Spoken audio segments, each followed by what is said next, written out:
Lego Harry Potter. No, not that Lego Harry Potter, this one. That's right, long before the TT game series, there was Lego creator Harry Potter, a PC sandbox that had you building Hogwarts, terrorizing Malfoy, and flying on the world's slowest broom. And in this video, we're going to take a look back at this nostalgic novelty of a game, but first, let's set the scene. The year was 2001, and the first Harry Potter film was about to hit cinemas. Now, a movie this big was ripe for a whole heap of merchandise, including, of course, video games. The Philosopher's Stone would end up having a whopping 5 different tie-in games, which I compared in this video. But where does this Lego game fit in? Well, after finding great success with the Star Wars brand a few years earlier, Lego went on to acquire the license for Harry Potter and released 11 tie-in sets that year. However, around that time, the Lego company were also trying to branch out into the digital realm with interactive software and video games. A notable example of which was Lego Creator, a sandbox game with no missions or objectives, instead focusing on having the player build their favorite creations using virtual Lego elements. You know, a virtual alternative for the kids whose parents were too cheap to fork out the money for the actual physical Lego sets. And so, in 2001, Lego would take the sandbox builder framework of Creator and apply it to the Harry Potter theme. So, what was the result? Well, the game starts with a nice cutscene of commuter Harry catching the train to work, drunk Snape stumbling out of the forest,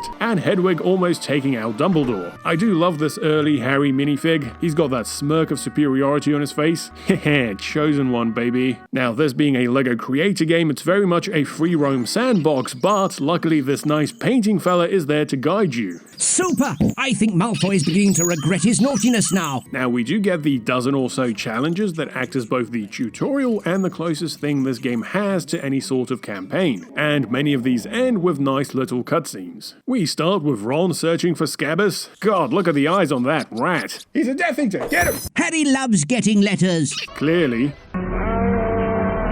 Ooh, poor Hedwig, this must be her during the unfortunate methamphetamine addiction phase. The thing is, she looks normal in the cutscene, so what happened? Can I tell you a secret? Can you not? Then we've got this challenge where you've got to put the roof back onto the astronomy tower. Cheap-ass Dumbledore exploiting his students for free labor instead of actually paying contractors. Oh yeah, sure, and now he takes all the credit for it. Little does Dumbledore know that he'll actually be launched straight off that tower in a few years' time. You also get this challenge where you have to lay the track down for the Hogwarts Express. Here we go, the world's shortest journey. No Hogwarts this year, kids. You're going to study from home over Zoom, which is probably a lot safer for the kids given the school's track record. Oh no, the train won't be having any of that. Look, it's moonwalking. Oh, what a puzzle! I know, this kids game is really making me work for it. Can you help him persuade Malfoy to give the broomstick back? Of course I can. Look, I've already got him on the scope. Ron Weasley in Sniper Elite. Actually, you can control the characters in this game and do it in first-person mode if you'd like. Target Malfoy as before, and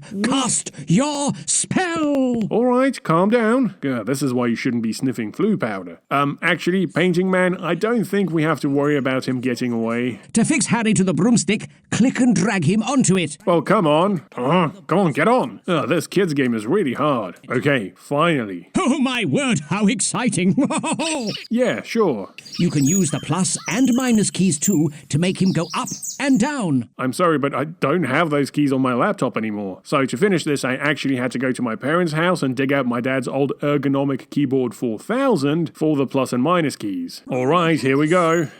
Incredible. Youngest seeker in a century, everyone. Oh, jeez, I'm stuck. Painting Man, help! Seriously, if you guys think Elden Ring is hard, try playing this challenge. It's made worse by the fact that this pelican of painting just keeps spamming the same line of dialogue at you again and again. Use the arrow keys to fly Harry through the hoops. And when you're finally done, you're rewarded with this cutscene of Harry almost killing Malfoy. Come to think of it, there's a lot of Malfoy abuse in this game. Oh, nice, character creator. Okay, let's give him sunglasses, a turban, and a shovel.